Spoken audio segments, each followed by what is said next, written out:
warahmatullahi wabarakatuh. Perkenalkan, saya Siti Rohimah dengan NPM 2205010158. Saya salah satu mahasiswa dari Sekolah Tinggi Kejuruan Ilmu Pendidikan Al-Maksum Stabat, jurusan PGSD. Nah teman-teman, tujuan saya membuat video ini yaitu untuk memenuhi tugas mata kuliah inovasi pembelajaran. Untuk itu, ayo kita simak video saya selanjutnya. Assalamualaikum Umi. Waalaikumsalam. Umi, perkenalkan, saya Siti Rohimah, salah satu mahasiswa STK Al-Maksum Stabat, jurusan PGSD.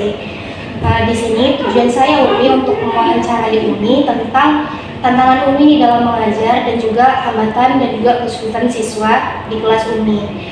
Kalau boleh tahu, nama Umi siapa ya Umi? Nama saya Nafisa, SPD. Ya. Saya ngajar di kelas 3A di kelompok B, antara Umi dan Umi. Oh iya. Saya mau nanya nih Umi, di kelas ini kira-kira pakai kurikulum apa yang belajarnya?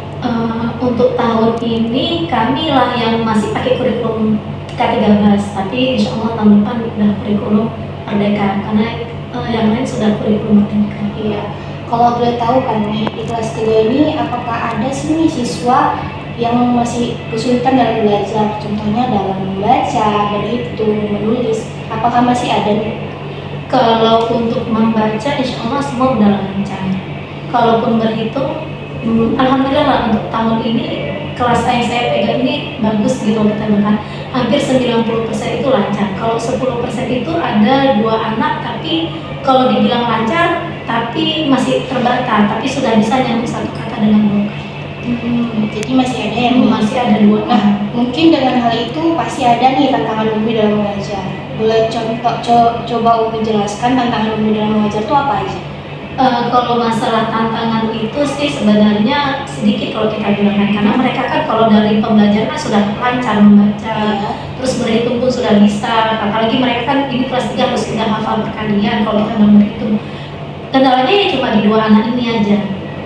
Mereka itu harus ekstra, karena nanti kalau mereka sudah mengerjakan tugas, kita kasih misalnya halaman 100 kita bilangkan, yang 2 ini harus kita satu mejakan lagi. Mereka kan bisa kita pisahkan dulunya, karena kan mereka harus ada pembelajaran bantuan dengan teman sebaya. Jadi mereka duduknya beda, nanti tapi kalau sudah dikasih tugas, mereka itu kita dudukkan berdua.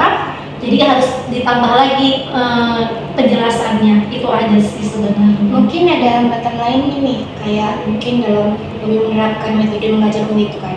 Mungkin ada hambatan mungkin dari sekolah, tentang sarana dan prasarana sekolah, alat-alat sekolah yang kurang memungkinkan. Apakah ada atau dari siswanya Umi? Kalau dari kita bilang media ya, kita bilang media kan sebenarnya medianya pun kurang. Kalau misalnya fokus sebenarnya ada, cuma masalahnya di listrik. Ini semua listriknya dia kan paralel ke sana. Jadi di kelas itu nggak ada coloknya. Jadi susahnya di situ aja. Jadi kita kalau misalnya mau fokus kita harus pindah ke kelas yang lain gitu. Di situ aja. Terus medianya yang lain paling ya harus panik lah kita. Yang susah ini ya di yang 2 anak ini aja gitu. Harus ekstra, karena dia kan nggak bisa membayangkan kalau kita kasih materi harus abstrak dia kan gitu. Karena dia tadi kurang bisa memahami gitu aja. Karena permasalahan itu berdampak nggak sama teman-teman? Kalau sama yang lainnya kurang, karena kan hanya mereka makanya kalau dia ini harus kalian fokuskan berdua gitu. Kalau yang lain Oke, baiklah, cuma itu aja nih yang saya mau tanyakan sama Umi. Mungkin sampai sini aja nih. Saya mohon maaf bila banyak perkataan saya yang salah. Terima kasih juga untuk Umi.